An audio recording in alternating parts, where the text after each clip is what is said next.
My life was a grid, a carefully curated collection of straight lines and right angles, both in my work as a graphic designer and in the sterile, predictable routine of my days. I worked from home, a small bungalow I'd bought more for the solitude it promised than for its charm. The interior was my domain. Clean surfaces, muted colors, everything in its place. It was a fortress built against the messiness of the world, a quiet sanctuary where the only chaos allowed was the controlled chaos of a new design project on my screen. But there was one part of my property that defied my control, a rectangle of simmering, green rebellion I could see from my office window. The lawn. It was my weekly failure, a testament to my inability to contend with the organic, unpredictable world. I had tried, in the beginning. I had bought a lawnmower, an edger, various bags of things that promised to kill weeds and promote growth. But my efforts only ever seemed to make it worse, leaving uneven patches and scorched earth. It was a battle I had quietly, shamefully conceded. And so, I had hired Liam. Liam was the antithesis of my grid existence. He was all earth and sun and sinew. He arrived every Tuesday morning in a dusty pickup truck, the bed filled with the tools of his trade, and for 2 hours, he would tame the wilderness that I could not. I would watch him from my window, my cursor hovering forgotten over a half-finished logo. He was tall, with shoulders that seemed to strain the fabric of his worn t-shirts, and he moved with an unhurried, powerful grace that was utterly captivating. His existence was one of tangible results. Unruly hedges became clean lines. Overgrown grass became a neat carpet. Chaotic flower beds were brought to heel. He imposed order on the natural world, while I merely arranged pixels in a digital one. He became a fixed point in my week, a secret object of study. I learned the rumble of his truck's engine, the specific clatter of him lowering the ramp to unload his mower. I knew the way he'd push his sun-bleached brown hair off his forehead with the back of a gloved hand, leaving a faint smudge of dirt on his temple. His scent would drift through my open window, a heady mix of fresh-cut grass, gasoline, and something else, something warm and uniquely him, a scent like sawdust and clean sweat. It was the smell of a life lived in the open air, a life so different from my own climate-controlled existence. The barrier between us felt as vast and solid as the glass of my window. It wasn't just the professional boundary of client and contractor, a line I would never dream of crossing. It was everything else.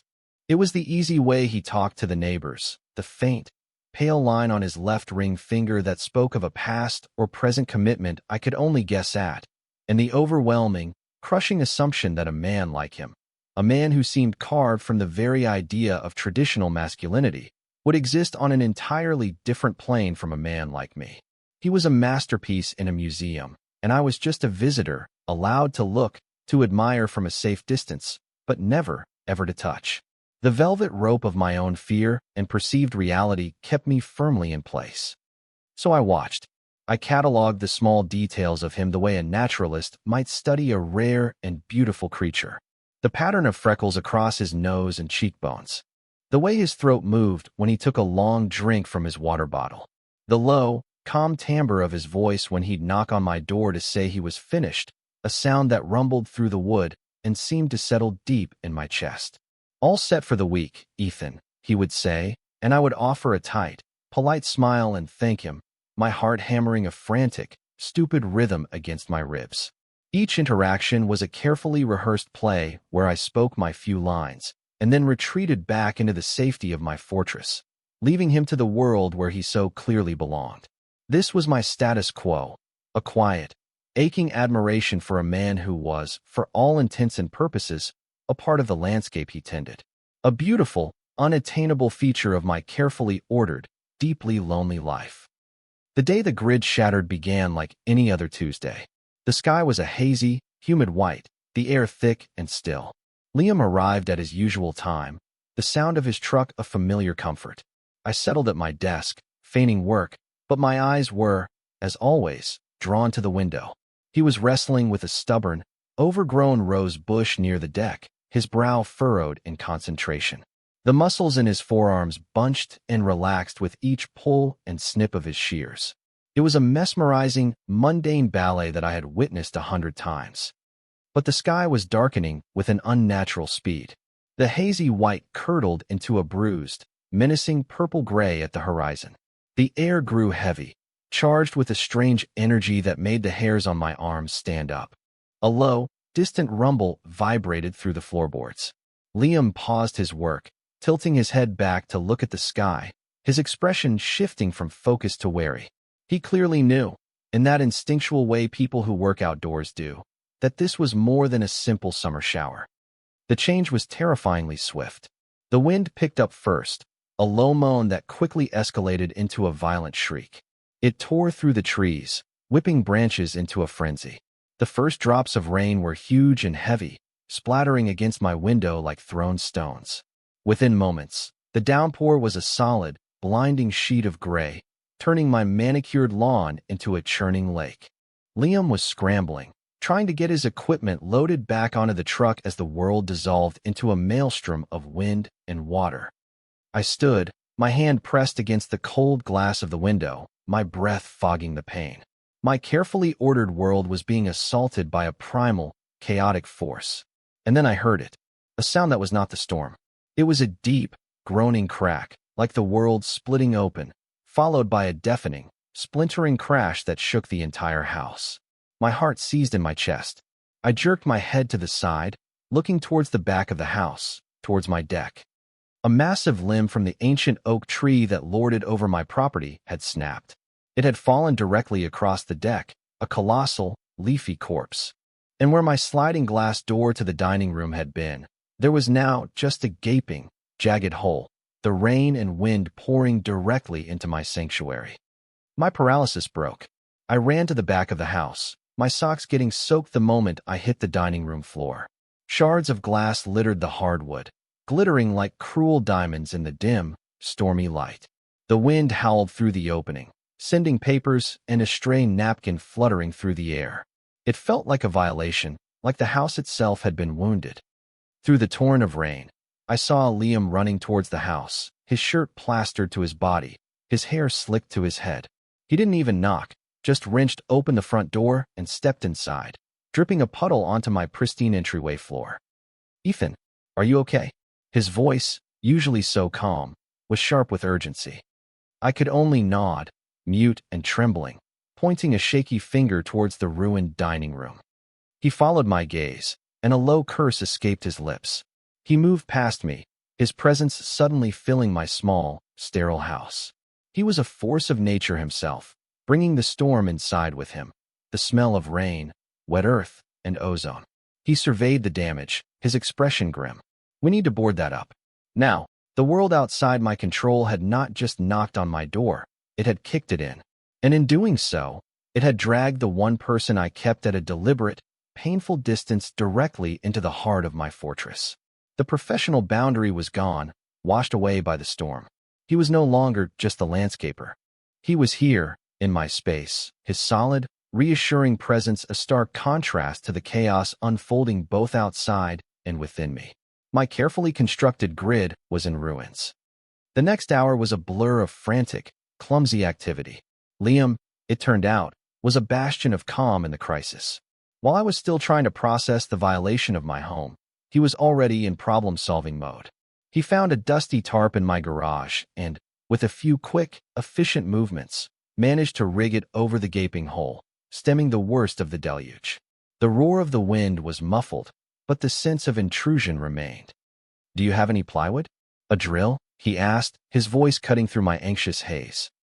I led him to the garage, a space I rarely entered, and pointed dumbly towards a stack of supplies left by the previous owner. He was a whirlwind of purpose. He measured, he sawed, he worked with a competence that left me feeling utterly useless in my own home. I just stood there, holding a flashlight because the power had begun to flicker ominously, watching him. The professional distance between us had dissolved into something raw and immediate. He was no longer just a figure to be observed through a window. He was a man, inches away from me, his breathing slightly ragged from exertion. I could see the flex of the muscles in his back through his soaked t-shirt, the tension in his jaw as he drove a screw into the wood. His scent filled the small, enclosed space of my dining room. It was no longer diluted by the open air. It was concentrated, potent, rain-soaked cotton, the sharp smell of sawdust from the plywood, and that underlying warm, masculine scent that was just him. My carefully ordered world had been shrunk down to this small, charged bubble of reality, and my senses were on high alert, cataloging every detail with a terrifying intensity. "Hand me that next screw," he said, not looking at me. I fumbled with the box, my fingers feeling clumsy and numb. As I passed it to him, our hands brushed. It was nothing, a fleeting, accidental contact. But to me, it was a lightning strike, a jolt of warmth, the rough texture of his calloused skin against my own. I snatched my hand back as if I'd been burned, my heart leaping into my throat. I prayed the dim, flickering light hid the flush that I was sure was creeping up my neck. He didn't seem to notice, or if he did, he gave no sign, his focus entirely on securing the board against the storm. Finally, the last screw was in place. The plywood held firm, a crude but effective patch against the raging elements. The howling of the wind was reduced to a dull, persistent moan. We stood in the near darkness, the only light coming from my phone's flashlight, casting long, dancing shadows across the room. The silence that fell between us was heavier, more profound than the noise of the storm had been. It was filled with the unspoken reality of our new proximity. "Thank you," I managed to say, my voice sounding thin and reedy. "I don't know what I would have done." He finally turned to look at me, really look at me. His hair was still damp, falling across his forehead. There were streaks of dirt on his face, and his eyes, a deep, warm brown I had only ever seen from a distance, seemed to hold a flicker of something I couldn't quite name. "Don't worry about it," he said, his voice back to its low, rumbling calm. "Just glad you're okay." The power chose that moment to give up the ghost entirely. The last flickering bulb went out, plunging us into absolute darkness, save for the single beam of my phone. The hum of the refrigerator, the low thrum of the house's nervous system, died. The silence was now absolute, broken only by the sound of the rain drumming against the roof and the almost imperceptible sound of our own breathing.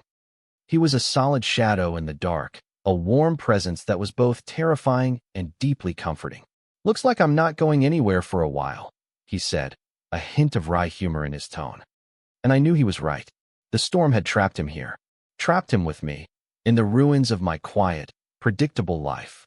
The walls of my fortress had been breached, and now, the object of my secret, hopeless admiration was standing inside them, waiting for me to say something, to do something.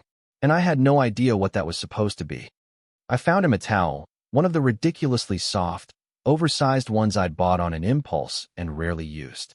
In the wavering beam of my phone's flashlight, I watched him dry his hair, the simple, domestic act feeling impossibly intimate. He'd stripped off his soaked t-shirt and was using it to mop up the worst of the water on the floor, leaving him bare-chested. I tried very hard not to stare at the broad expanse of his back, the way the shadows pooled in the divots of his spine, the powerful curve of his shoulders. It was like having a classical statue come to life in my living room, a statue that smelled like rain and sawdust. "I can make some coffee," I offered, my voice a little too high. On the gas stove, it was a desperate grasp for normalcy, for the familiar rituals of host and guest. "Coffee sounds good," he agreed, his voice a low rumble that seemed to vibrate in the quiet air. We ended up in the living room, sitting on opposite ends of the sofa, mugs of hot coffee cradled in our hands. The only light came from a few candles I'd lit, their flames casting a warm, flickering glow that made the room feel like a cave, a small pocket of warmth and safety against the storm that still raged outside. The awkwardness was a third presence on the couch with us, a heavy, suffocating blanket. We were no longer client and landscaper, but we weren't friends, either. We were two strangers, thrown together by a crisis, with nothing but the thin veneer of small talk to protect us. "Crazy storm," he said, taking a sip of his coffee. "Yeah," I replied, my mind a complete blank. It came out of nowhere. We lapsed back into silence. I could feel the heat radiating from him across the cushions. I was intensely aware of every small sound. The clink of his mug against the coaster, the soft sigh of his breath, the rustle of his jeans as he shifted his weight. My own body felt rigid, coiled tight with a nervous energy that had nowhere to go. My carefully constructed interior walls were proving to be just as fragile as the glass door had been. Then he broke the silence again, but this time his voice was different, softer, more hesitant. You know, he started, staring into his mug. My ex-wife, Sarah, she hated storms. Used to hide in the closet with the dog. The word hung in the air between us. Ex-wife. My brain snagged on it, replaying it. The pale band of skin on his finger wasn't a sign of a current commitment. It was the ghost of one. A piece of my carefully built narrative about him. One of the main pillars holding up the unattainable theory had just crumbled into dust. Oh, I said, the sound barely a whisper. I'm sorry to hear that. It was a clumsy, inadequate response, but it was all I could manage. He gave a small, sad smile, though he didn't look at me. It's all right. It was a while ago. 6 months now. He took another drink of coffee. She said I was too quiet. Said I was like a well-tended garden. Looked nice, but nothing exciting ever grew. He let out a short, humorless laugh. I guess she had a point. I'm good at fixing things that are already there. Not so good at starting new things from scratch. It was a crack in the facade. A glimpse of vulnerability beneath the capable, confident exterior I had only ever seen. He wasn't just the strong, silent man who tamed my lawn. He was a man who had been told he was boring, a man who had lost something, a man who felt insecure about his own quiet nature. In that moment, my feelings for him shifted, deepened. It was no longer just the shallow admiration of a beautiful object in a museum. It was a pang of genuine empathy, a flicker of connection to the real, flawed, and hurting person sitting just a few feet away from me. I don't think being quiet is a bad thing, I said, surprised by the steadiness of my own voice. Some people just make more noise on the inside. He finally lifted his head and looked at me, really looked at me, across the flickering candlelight. His brown eyes were soft, and for the first time, I felt like he wasn't just seeing his client, the quiet guy in the house. He was seeing me. A small, tentative smile touched his lips. Yeah, he said softly. Maybe you're right. The storm raged on outside, but inside my little candlelit cave, the atmosphere had changed. The awkwardness had receded, replaced by a fragile, tentative intimacy. We weren't just two strangers anymore. We were two quiet men, sharing a moment of unexpected honesty in the dark. And the space between us on the sofa suddenly didn't feel nearly as vast as it had before. Hours passed, marked only by the guttering of the candles. The storm settled into a steady, percussive drumming on the roof, a constant reminder of our isolation. The coffee was long gone, the empty mugs sitting on the table like relics from a previous era. We had talked, really talked, not just about the weather or lawn care, but about our lives. I told him about my work, about the solitary satisfaction of creating something from nothing on a screen. He talked about his business, the simple, grounding pleasure of working with his hands, of seeing the tangible results of his labor. He spoke of his divorce not with bitterness, but with a quiet, weary sadness. He had moved from the far end of the couch to the armchair opposite me at some point, a subtle shift that somehow made the conversation easier, less charged. But now, a deep, late-night stillness had fallen. The adrenaline from the initial crisis had faded, leaving behind a profound exhaustion and a tension that was entirely different. It was no longer awkward. It was expectant. It's late, I said, breaking the comfortable silence. The rain's not letting up. You should probably stay. You can take the guest room. The words felt heavy, momentous, as I said them. He looked towards the window, where the darkness was absolute, then back at me. The couch is fine, Ethan. I don't want to put you out. It's no trouble, I insisted, maybe a little too quickly. It's the least I can do. You saved my house. A slow smile spread across his face. I think saved is a strong word. I put a piece of wood over a hole. Still, I said, standing up. My legs felt unsteady. Let me get you some blankets. I moved through the dark house, my phone's light guiding me to the linen closet. I pulled out a set of sheets and a heavy quilt, the fabric cool against my skin. My heart was a frantic drum against my ribs. He was going to sleep here, in my house. The idea was both terrifying and exhilarating. All my routines, all my carefully constructed boundaries were gone. I was operating without a map, in a territory I had only ever dreamed of from a safe distance. When I returned to the living room, he was standing by the window, peering out into the blackness. He turned as I entered, and the beam of my light caught the tired lines around his eyes. He looked lost for a moment. Not the supremely confident man I watched every Tuesday, but someone more uncertain. "The guest room is just down the hall," I said, my voice barely a whisper.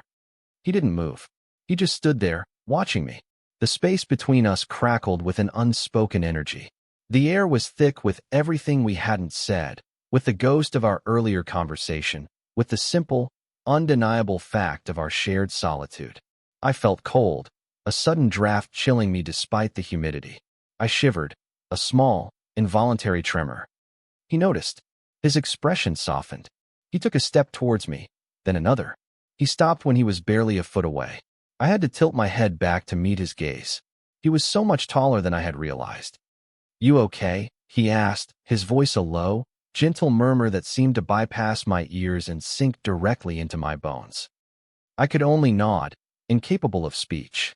My entire world had narrowed to the space between us.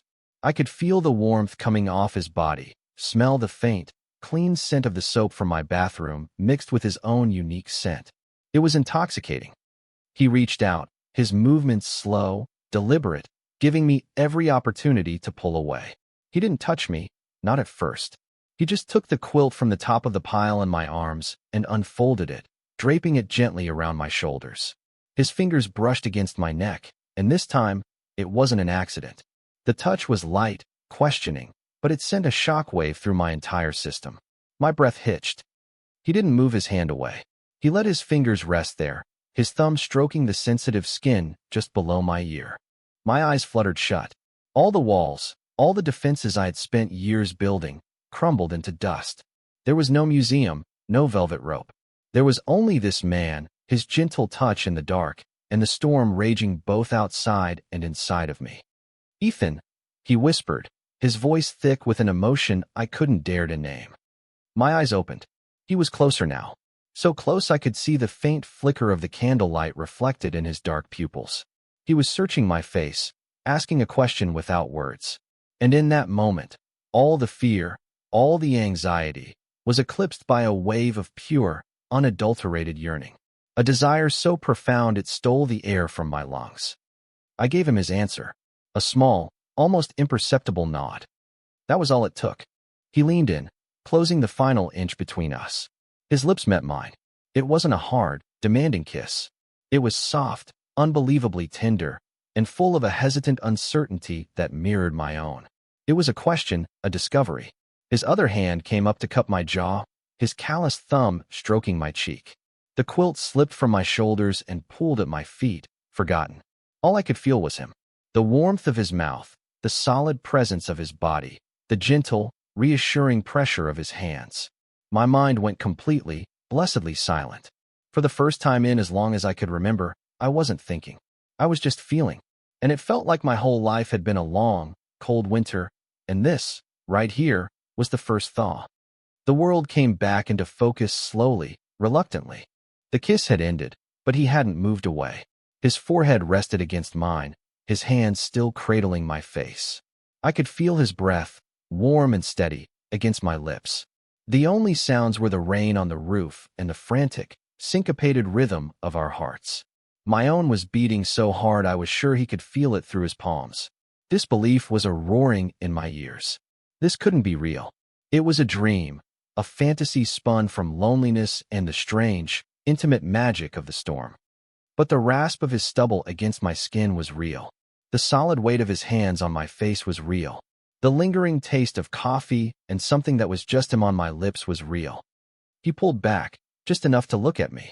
In the dim candlelight, his expression was unreadable, a mixture of wonder and something that looked terrifyingly like regret.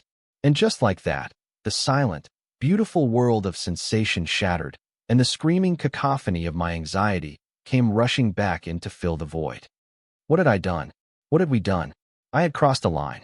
I had taken a professional relationship and destroyed it with a moment of insane, storm-induced weakness. He was being kind. He was trapped here, felt sorry for the shivering, pathetic man whose house had just been damaged. It was a mistake. A terrible, catastrophic mistake. The morning dawned quiet and gray.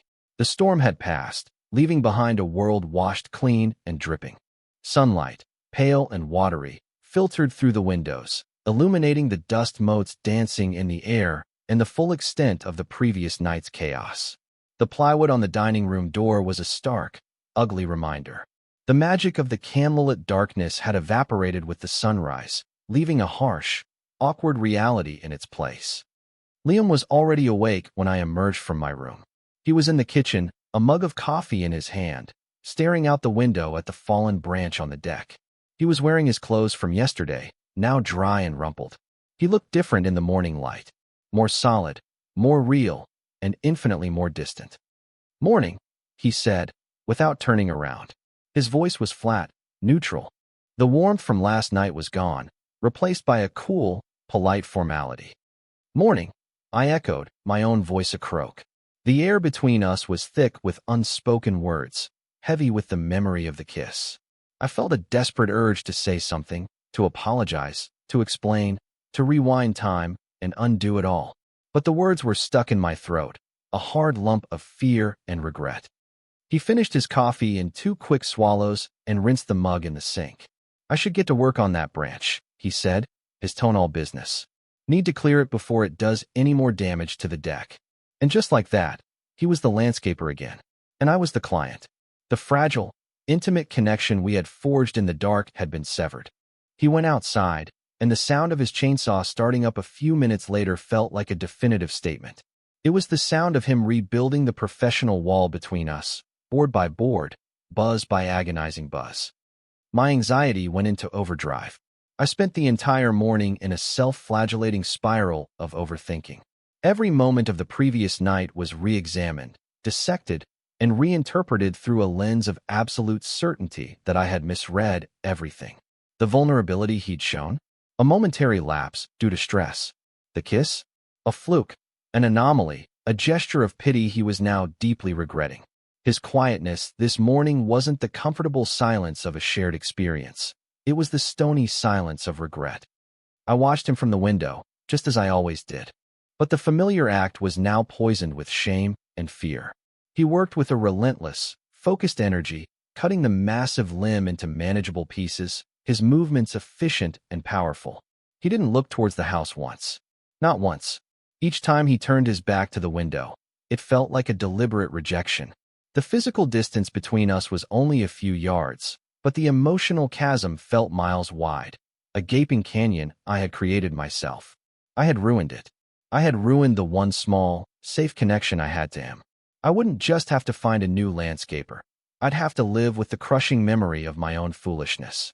The fortress I had built to protect myself from the world had become my prison, and I had just handed the warden the key. By late afternoon, the deck was clear. He had stacked the wood neatly by the side of the house and swept away the last of the debris. He packed his tools into his truck with the same methodical precision he'd displayed all day. This was it. He would knock on the door, I would pay him for the extra work, and he would leave. And then I would never see him again, except in my own mortifying memories. I braced myself for the final, excruciating interaction. He knocked on the front door. I took a deep, shaky breath and opened it. He stood on the porch, not looking at me, his gaze fixed somewhere over my shoulder. "All done," he said. His voice was still maddeningly neutral. "Thank you." I managed my voice tight. "What do I owe you for the extra work?" He finally met my eyes, and his expression was unreadable. "We can sort that out later." He paused, and my stomach plummeted. Here it comes. The "let's just forget last night happened" speech. The polite, professional severing of ties. "Ethan," he started, his voice low. "We need to talk about last night." My heart hammered against my ribs. I just nodded, unable to speak, and stepped back to let him in. The rejection was going to happen inside my house, in the very space where my stupid, hopeful fantasy had been born. The symmetry was almost poetic in its cruelty. He stepped just inside the entryway and turned to face me, shutting the door behind him. The soft click of the latch sounded like a cell door locking. He wasn't looking at me with regret or pity. His expression was nervous. His hands were clenched into loose fists at his sides. For the first time all day, he didn't look like the confident, capable man who had everything under control. He looked as uncertain as I felt. "I've been an idiot all day," he said, the words coming out in a rush. I'm sorry. I didn't know what to say. I lay awake all night thinking I'd completely misread everything, that I'd taken advantage of the situation. I stared at him, my brain struggling to parse his words. That was my line. That was what I was supposed to be thinking. He took a hesitant step closer. Ethan, I haven't been able to think straight for months. Every Tuesday, I tell myself to just do the job and leave. But then I see you in the window, and I don't know. I wanted to talk to you, to ask you for a coffee or something, but I couldn't. I kept thinking, he's just being polite. He's not interested. I was terrified of making things awkward, of losing this, whatever this is. The foundation of my anxiety-built reality began to crumble. But, I stammered, I thought you were the ring. He glanced down at his hand, at the pale strip of skin. Sarah, he said softly, I told you, we've been separated for months. Divorced for 2. I kept wearing the ring out of habit, I guess. Or because it felt easier than explaining things. He looked back up at me, his brown eyes full of a desperate sincerity. I'm not straight, Ethan. And last night, that wasn't a mistake. Not for me. It was the scariest, most wonderful thing that's happened to me in a very long time. And then this morning, you were so quiet, and I thought I'd ruined it. The dam broke. The torrent of fear and misunderstanding and relief poured out of me. I thought I ruined it. I confessed, my voice cracking. I've been watching you from that window for over a year. I thought you were this perfect, unattainable person with a perfect life. I spent the entire day convinced you regretted it, that it was just some weird moment of storm-induced madness. A look of profound relief washed over his face, softening the tense lines around his mouth and eyes. He closed the remaining distance between us, his hands coming up to gently cup my shoulders. His touch was warm, solid, and unbelievably real. So we're both idiots, he murmured, a small, genuine smile finally reaching his eyes. Yeah, I breathed, a laugh bubbling up in my chest, sharp with relief. We're both idiots. He leaned in, and this time there was no hesitation, no uncertainty. The second kiss was nothing like the first. It was deep and sure, a confirmation of everything that had just been said. It wasn't a question, it was the answer. It was a release of months of unspoken yearning, of a morning spent in agonizing doubt. It tasted of relief and hope and the promise of a new beginning. It felt like coming home to a place I hadn't even known I was searching for. The storm had passed, and in the quiet aftermath, something new and beautiful was finally starting to grow. The first date, if you could call it that, happened 2 nights later. Liam came over, not with a lawnmower, but with 2 bags of groceries. He insisted on cooking, a penance, he joked, for the stress he'd caused. It was strange and wonderful to see him in my kitchen, moving with an easy confidence as he chopped vegetables and sautéed garlic. The space, usually so sterile and quiet, was filled with the warm, savory smells of his cooking and the low rumble of his voice. We were clumsy, navigating this new dynamic. We were learning the shape of each other outside the context of invoices and overgrown hedges. I learned that he hummed, a low, tuneless sound, when he was concentrating. He learned that I organized my spices alphabetically. He told me about his dream of one day buying a small plot of land and starting a nursery. I showed him the designs for a branding project I was passionate about, something I'd never shown anyone before. It felt like we were slowly, carefully translating ourselves for each other. The man I had placed on a pedestal was becoming a person, full of quirks and small insecurities and a gentle, teasing humor that made my chest ache with affection. The quiet, anxious client he had known was, I hoped, becoming someone more real to him, too.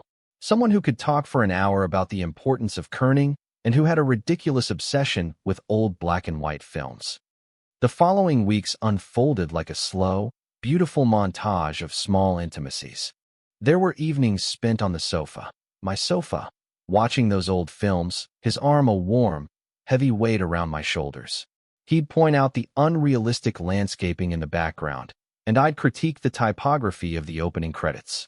There were lazy Sunday mornings where the smell of his coffee mingled with the scent of my soap on his skin, a combination that felt more like home than my house ever had on its own. He started leaving things at my place. A toothbrush in the holder, a pair of worn work boots by the back door, a faded sweatshirt draped over the armchair in the living room. Each item was a small anchor, tethering his life to mine, transforming my solitary fortress into a shared space. He taught me how to properly prune the rogue rose bush that had started it all, his large hands guiding mine, his body pressed against my back. The feeling of his warmth, the patient instruction in his voice, turned a simple gardening lesson into something profoundly intimate. In return, I helped him design a logo for his dream nursery, a simple, strong oak tree, our oak tree, with roots that formed the shape of a heart. One evening, a few months later, we were sitting on the newly repaired deck, watching the sun set. A light, late summer rain began to fall, not a violent storm, but a gentle, whispering shower. The air grew cool, and the scent of damp earth and wet asphalt rose up to meet us. I felt a familiar flicker of anxiety, a ghost of the memory of the storm that had changed everything. Liam must have sensed it. He turned to me, a slow, conspiratorial grin spreading across his face. "Looks like a storm's brewing," he said, his voice a low, playful murmur. "Better make sure all the doors are secure." I looked at him, at the loving amusement in his eyes, and the ghost of anxiety vanished, replaced by a wave of pure, unadulterated joy. The callback, our inside joke, was a testament to how far we had come. The storm was no longer a symbol of chaos and destruction. It was our origin story. I leaned over and kissed him, the gentle rain cool on our faces. It was a kiss full of comfort and shared history, a quiet acknowledgement of the beautiful, unpredictable path that had brought us here. My life was no longer a perfect, sterile grid. It was messy and complicated and gloriously unpredictable. The storm hadn't just broken a door. It had broken me open, shattering the walls I had so carefully built to keep the world out. But in doing so, it had let him in. And in the beautiful, chaotic wreckage of my old life, I had found something infinitely more real and far more precious than the quiet order I had once cherished. I had found him, and my fortress had finally, truly, become a home.